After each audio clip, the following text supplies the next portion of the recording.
Can't decide and torn between a romantic, comedy, action, or an indie film to watch for the weekend? Well. Golden State Media Concepts Movie Podcast is your ultimate guide to the latest movies. Join us as we dissect the latest on the blockbusters. It's the Golden State Media Concepts Movie Podcast.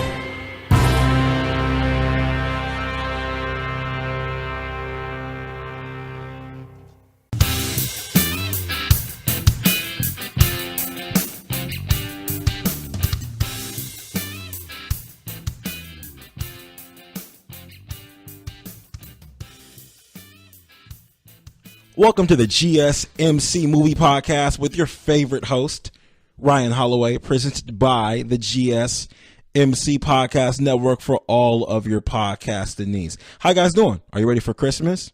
Did you order all your Christmas gifts yet? Did you pick up all of your Christmas gifts yet?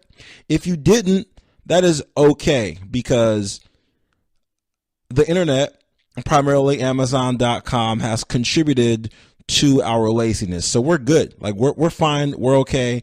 Don't fret. You can get anything you want, like right now. I was online last night doing some last minute shopping. Don't tell anyone. If you're listening to this right now, and I owe you a gift, I didn't buy your gift late. I got all the other people's gifts late. Wink. So I was like, how am I going to get this like before Christmas? And Amazon's like, don't worry about it. We can have it to you by Thursday. I'm thinking, yo, like today is Tuesday. Like, how is this going to get to my house by Thursday? Is Santa Claus delivering the gifts? Like, literally, is Santa Claus out dropping off gifts early? I just wanted to know. Obviously, they got a whole bunch of people driving around in like random cars dropping off gifts wearing these orange vests, and we don't know who they are. They're not using regular shipping carriers, and they're using other people that, bring Christmas cheer to the whole world at a convenient rate. So thanks, Amazon. We love you, B. I appreciate that. This is where we're at right now. I went to go see Roman J. Israel, the new Denzel movie. And I told you guys that I was very interested in it because I wanted to see some good Denzel. I wanted to see some intrinsic Denzel, some different Denzel. That's what I wanted to see. I was very excited about it. Today I'm going to talk about Roman J. Israel. I'm also going to talk about Ozark. It's a show on Netflix. And again, it's not a movie, but I binge watched it, and it was 10 episodes. Each one was 45 minutes. So if I spend almost 10 hours watching something, I feel like I'm going to call it a movie. There. You're going to have to like it. So Denzel in this movie plays a lawyer. As I said, I mentioned that I was gonna like review this movie last time, and I told you guys that he's only played a lawyer one time, but when I said that, I was completely wrong. He's actually played a lawyer 2 other times. The time that I was familiar with was the time when he played in Philadelphia, which is a classic. But he also played a lawyer in a 1990 comedy called Heart Condition, and also played a lawyer in Ricochet, and then in Philadelphia, as mentioned before. So he does play a lawyer.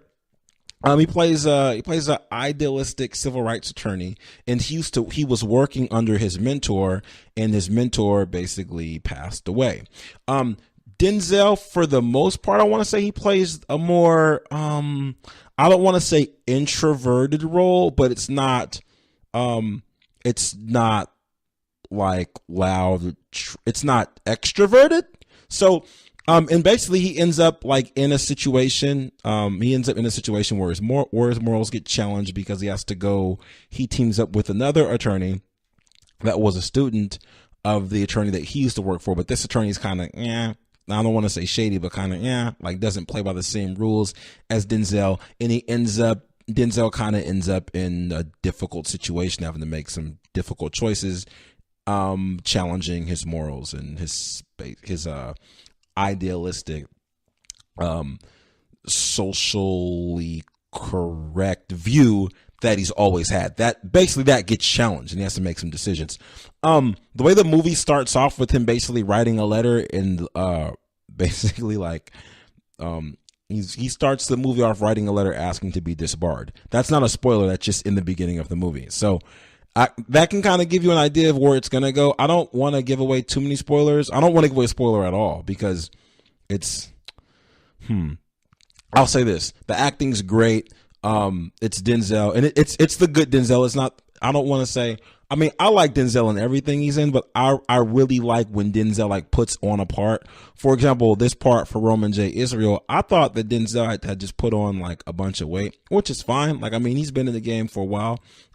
He's earned the right to, carry a little bit of winter weight. That's fine. No worries. So I thought he just put on a bunch of weight, but turns out he's actually wearing a fat suit. I didn't know he was wearing a fat suit, but I am comforted to know that he is wearing a fat suit because I've seen actors put on a bunch of weight, like 4 roles, but only person I've seen put on that level of weight and then lose it is Jonah Hill. Jonah Hill puts on weight, and I don't even know. I don't know what Jonah Hill does to lose all the weight he puts on for certain roles, or I don't even know if he's doing that for roles. I'm not sure, but Jonah Waite gets big, then gets skinny really fast, but he's younger. I don't know if Denzel can put on, 70 pounds and get rid of it. So I'm glad he was wearing a fat suit.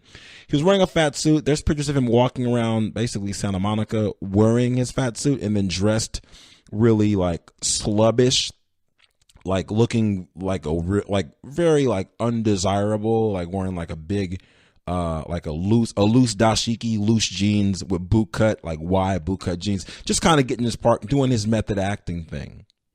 So he got into the part, and he did a good job. Like, he did a really good job. There's some times where I've seen Denzel in particular movies where he's just having fun, like just being Denzel, which is fine. But then there's other movies where you're like, oh, I get it.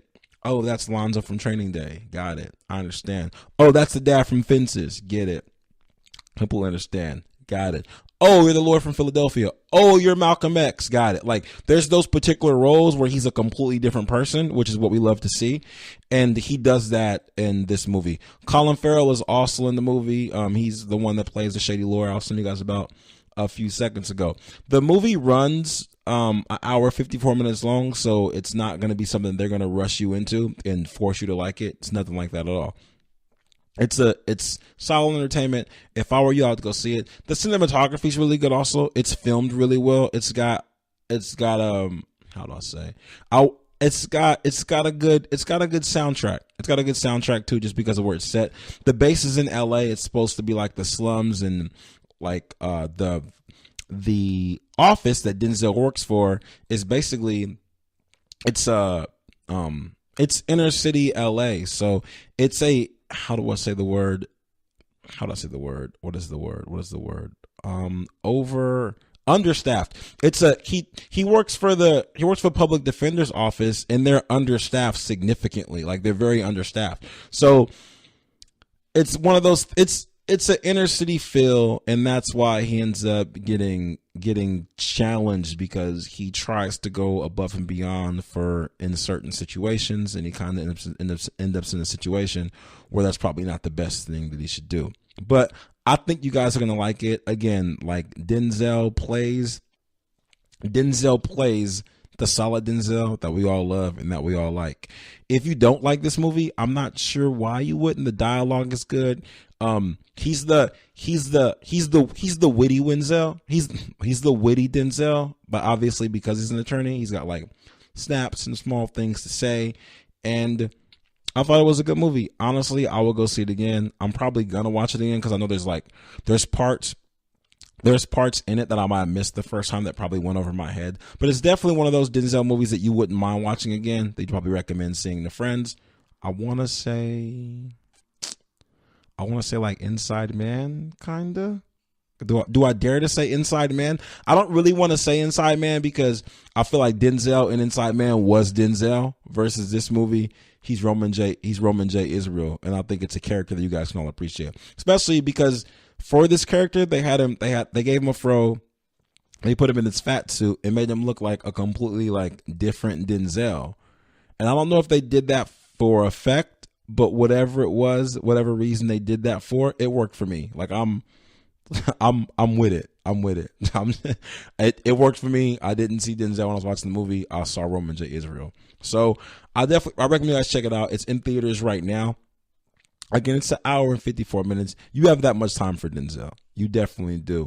When I get back, I'm going to talk about Ozark on Netflix and why you should be watching it, and why the reason you're probably not watching it is because people that have told you about it, they haven't described it to you correctly. So I'm going to describe it to you in the correct way, and then you're going to like it a lot. Also, I'll just tell you guys this now. So I'm not sure if you guys have seen the Walking Dead finale yet. Hopefully you have. I'm going to just squeeze this in because I'm going to be gone for a week, so I won't be doing an entertainment podcast. Usually I would cover Walking Dead on the entertainment podcast. But if you haven't seen Walking Dead yet, I'm going to need you to just pause. If you haven't seen it yet, I'm going to give you like 5 seconds to basically stop this. And then you can turn it back on in like 15 seconds. You ready? 5, 4, 3, 2, 1. Okay, so at the end of the episode, right, Carl gets bit. Okay, Carl gets bit, and we find out Carl gets bit. Apparently, it's by a zombie. There's been a petition that's been written to say that there's a petition trying to get the showrunner fired, and they're also trying to have Carl written back onto the show. There's a local billionaire. I don't know if he's a billionaire, but I feel like to make this type of request, you need this type of money. There's a super fan that said if AMC agrees to scrap this whole season, rewrite it, and come up with a different ending for the season, he'll pay for it. For the whole thing. He'll just pay for it. The whole thing. Like, this is actors. I mean, this is filming, products, like production, location, like equipment, extras, makeup artists, new zombies. Just scrap the whole thing, make it all over again. This guy said that he would pay because he doesn't like the way that it ended. So apparently, Walking Dead wasn't supposed to let Carl go yet because they agreed to like have him there for 3 more years. So Carl bought a house. I'm just using his Walking Dead name because his name is Carl. So Carl bought a house in Atlanta. He was told that he would stay there for a while, and turns out he got bit at the end of the show. Now, I'm not sure how they're going to figure this out or what they're going to do about him being bit, but people are very unhappy about it. There's been a petition submitted, and no one likes it. At the end, we see he lifts up his shirt after like limping around for a while. We see a bite. I don't know if they're going to like write that into a way where, well, he got bit by the baby. He was carrying the baby before Daryl got the baby, and he got bit by the baby, even though it looks like a man bite, like a grown-up bite. But we're going to say he got bit by the baby, and we're just going to say he's okay. I'm not really sure how Walking Dead gets out of this, but the fans are livid. They're sending a petition around vehemently to have the guy fired and have Carl written back onto the show. I don't know if they can just have like the ghost of Carl, maybe just have him be a zombie and he'll be a friendly zombie, and they can just have him in some cage because Rick has like separation anxiety. Or maybe they just drag out the next season a long time like they've been doing us for every season. Not every season. Every other season, like they just drag out the course of like 4 days. Like this season we just watched. I feel like the season that was just on, this midway thing, I feel like what they did to us was they basically were like, all right, this is what we're going to do. We're going to have this whole episodes go on for like 2 days. And that's what happened. We watched like 48 hours in 2 days. And that's what they might do with this Carl thing. Let me go pay this bill real quick. I'm going to go take care of some business. You guys are going to listen to this advertisement. And when I come back, we'll get more into this, and I'll talk to you about Ozark. I didn't mean to demand that you listen to the advertisement. That's kind of rude for me to just tell you to do that. I'd appreciate it if you hung around while I take a quick break. That's a lot more polite. Okay, I'll be right back.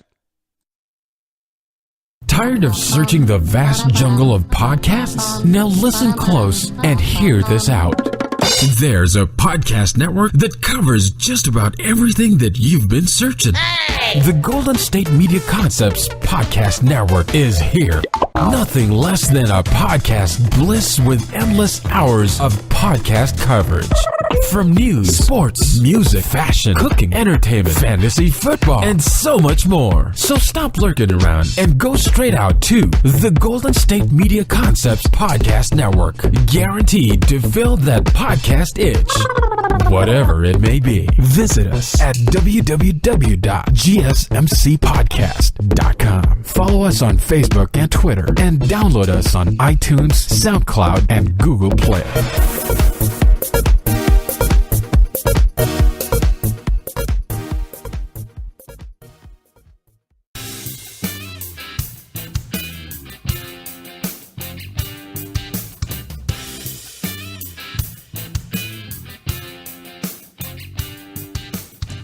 Welcome back to the GSMC Movie Podcast with your favorite host, Ryan Holloway, presented by the GSMC Podcast Network to fulfill all of your podcasting needs. So where do we stop? Where do we drop off at? Okay. Yeah, Carl, wait.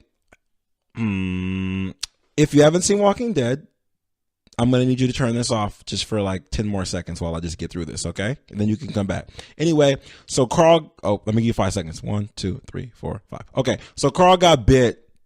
The fans are livid about it, and they want they want him back on the show. I don't know how they're going to fix that. I'm not sure what you do to just pretend that Carl's like no longer bitten. I don't know if you pretend someone else bit him. You pretend it's not a human bite. My suggestion was to just drag out all of next season, like make like 8 episodes be just one whole day where Carl's just still on the show, but he's just dying really, really slow. Even though it seems like the zombie bites are like killing people faster, it seems like I would think that it's happening, like people are turning faster is what I was thinking. So I don't know how long they can drag that out. I'm not sure if it's even a good idea to drag it out. It might be an inconvenience, but the fans aren't having it. They're not. So we'll see what Walking Dead does about that. I don't really know. I think the fans are gonna have to suck it up and just deal with the fact that Carl's not gonna be there anymore, guys. Sorry, Rick can't be the only one just willy-nilly running around the zombie apocalypse with 2 children. It doesn't work that way. You don't get that lucky. Like it doesn't. Well, he did. Yeah, you don't. Yeah. Well, 2. Well, 1 kid isn't really his. Well, you'll get into that later.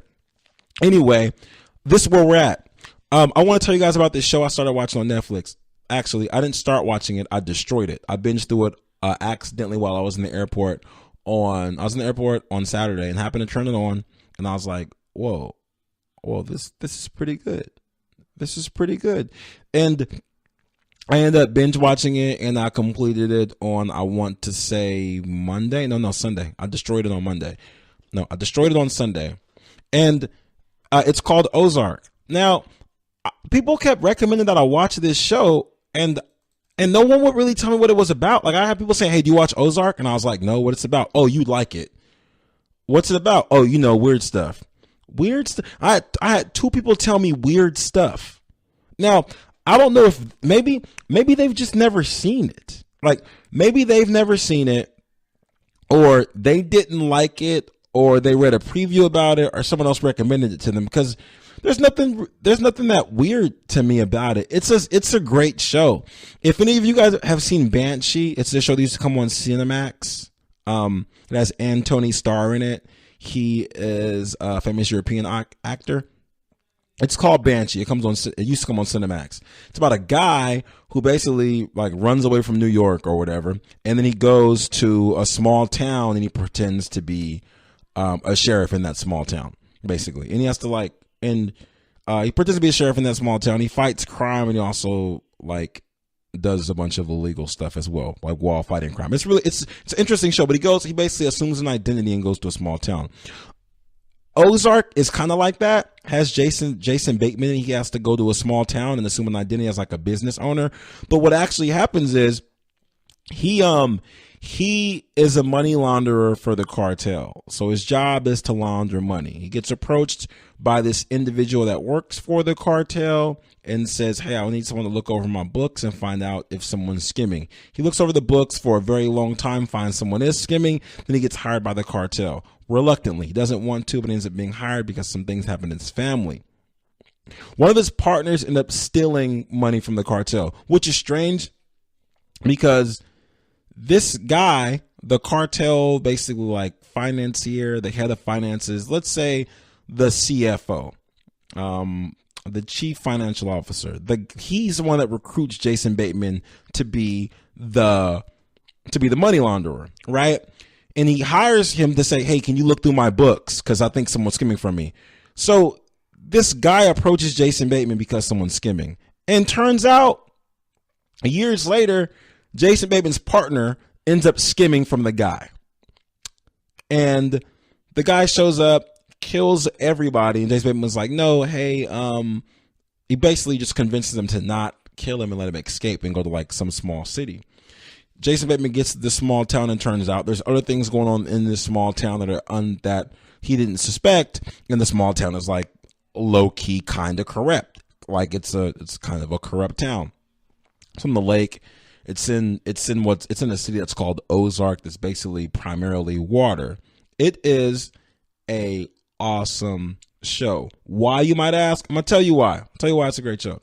Usually we see shows about, when we see what's the word? When we see shows that are about organized crime, we usually see the actual mob bosses or the enforcers or the corner boys, or just, we see all that stuff.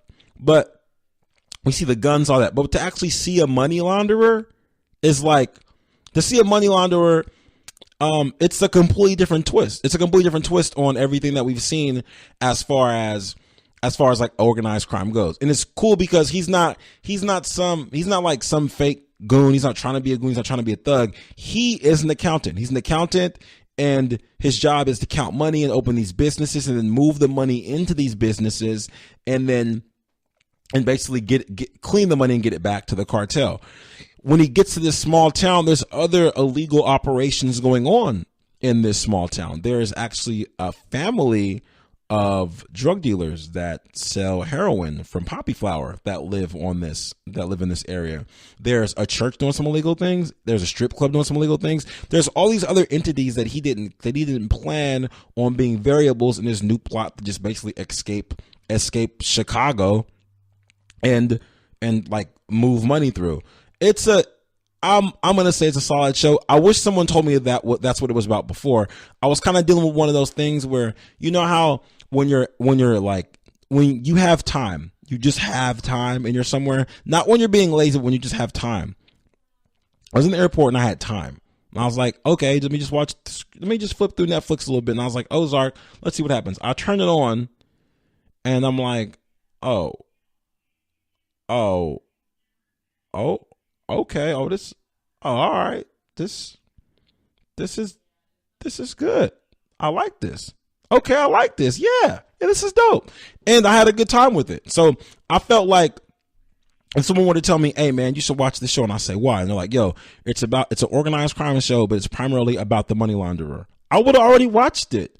But I don't know why someone would tell me it's about weird stuff. It's ridiculous. I have to reevaluate the people that I let tell me about shows. What else is really good on it? The acting's really good. Another thing that's awesome about it, one thing I like is, again, when there's a show about organized crime, it's usually only about the individual. But some shows involve the whole family dynamic, which can make you think more about something that isn't just organized crime. For example, Power does a good job of this. It has him, it has his wife, his mistress, it has the kids involved in it. Even though, I won't spoil that for you. And even The Sopranos did a good job of this too, having what his wife was in. This show is actually a lot. I'm going to say it's similar to The Sopranos with the family involvement, because it goes a lot into the wife's life, a lot into all the kids' lives. It does a good job of that. So whenever you can watch a show that has organized crime in it and also shows the effect it has on the family members, and especially when the family members aren't oblivious to what's going on, like, for example, Breaking Bad, when it took the wife and the son so long to know what was happening. I don't blame Breaking Bad for that, by the way, because they already had so much stuff going on anyway. And part of like Walter White's identity was him like leading two lives. So that was part of that. We get that. Like, that's fine. That was different. But for this show, for his whole family to know what's going on, and them to like still, for the teenagers to act like teenagers, and the grown-ups, and like the wife dealing with her own situation, you guys will find out about. It's a great show. It's solid. It's really solid. The acting's good. It's kind of got, I want to say it